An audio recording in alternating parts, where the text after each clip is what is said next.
राज्यसभा के लिए बिहार के सीएम नीतीश कुमार ने किया नामांकन। गृह मंत्री अमित शाह रहे मौजूद, दोनों डिप्टी सीएम भी रहे मौजूद। बिहार में एनडीए के सभी 5 राज्यसभा उम्मीदवारों का नामांकन। बीजेपी अध्यक्ष नितिन नवीन, रामनाथ ठाकुर ने भरा पर्चा। शिवेंद्र कुमार, उपेंद्र कुशवाहा का भी नामांकन।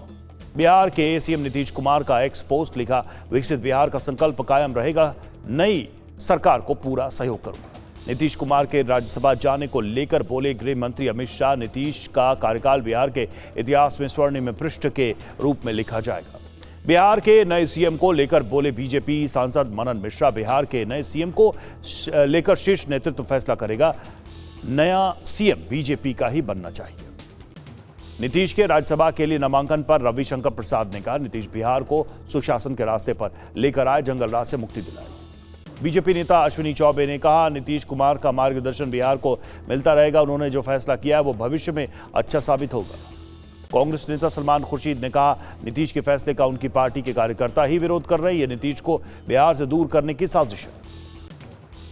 सांसद चंद्रशेखर ने कहा, नीतीश कुमार को राज्यसभा भेजने के लिए मजबूर किया गया, बिहार की जनता ने नीतीश के चेहरे पर वोट किया था। पीएम मोदी ने फ्रांस के राष्ट्रपति मैक्रों से बात की, पश्चिम एशिया के बदलते हालात पर हुई चर्चा। पीएम मोदी बोले, शांति और स्थिरता बहाल करने का काम। रायसीना डायलॉग में बोले फिनलैंड के राष्ट्रपति Alexander Stubb, new Delhi movement से बदलेगा वर्ल्ड ऑर्डर का चेहरा। रायसीना डायलॉग में बोले विदेश मंत्री एस जयशंकर, पहले से ही पता था हम मुश्किल समय में हैं, लेकिन ये इतना ज्यादा हो सकता है इसका अंदाजा नहीं।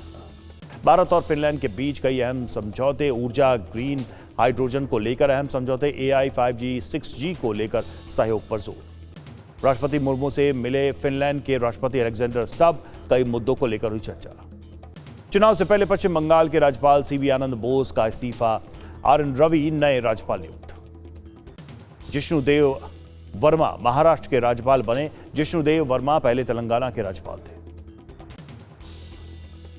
कविंद्र गुप्ता हिमाचल प्रदेश के राज्यपाल बने हैं। कविंद्र गुप्ता पहले लद्दाख के उपराज्यपाल थे। VK सक्सेना लद्दाख के नए उपराज्यपाल बने।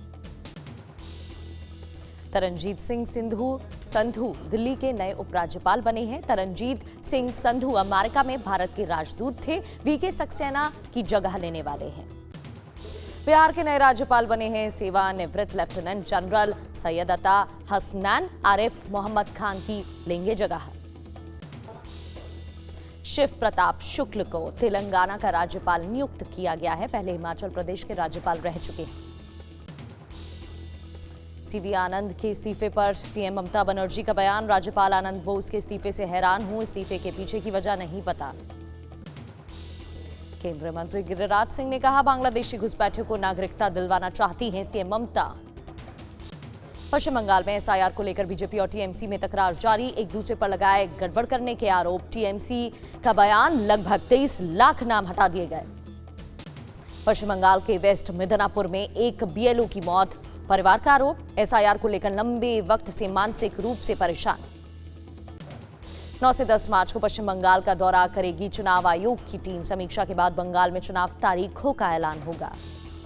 कोलकाता में ISF कार्यकर्ताओं ने प्रदर्शन किया, SIR को लेकर कड़ा विरोध व्यक्त किया। बड़ी संख्या में प्रदर्शनकारियों ने किया मार्च। महाराष्ट्र में धर्मांतरण विरोधी कानून को कैबिनेट की मंजूरी, जबरन धर्मांतरण और लव जिहाद पर रोक लगेगी। हरियाणा और हिमाचल प्रदेश में हुए राज्यसभा के लिए नामांकन। हिमाचल में सिर्फ कांग्रेस उम्मीदवार ने नामांकन भरा है, हरियाणा में बीजेपी कांग्रेस की टक्कर। यूपी के सीएम योगी ने गाजियाबाद में RSS पदाधिकारियों के साथ मीटिंग की। 2.5 घंटे तक चली संगठन की समन्वय बैठक। दिल्ली विधानसभा स्पीकर विजेंद्र गुप्ता ने आप नेता आतिशी को पत्र लिखा है, प्रिविलेज कमेटी के सामने सबूत जमा करने को कहा है। आप नेता आतिशी का बयान, कहा विशेषाधिकार समिति के सामने सुनवाई की लाइव स्ट्रीमिंग बीजेपी करे, जनता को सच्चाई पता चले। Su-30 MKI एयरक्राफ्ट का रडार से संपर्क टूटा। असम के जोरहाट से एयरक्राफ्ट ने उड़ान भरी थी। वायुसेना ने सर्च और रेस्क्यू मिशन शुरू किया।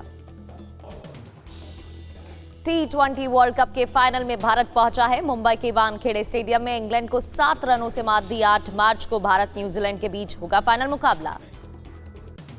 शानदार 89 रन बनाने वाले संजू सैमसन बने man of the match. Shivam Dubey ने 43 और ईशान किशन 39 रन बनाए।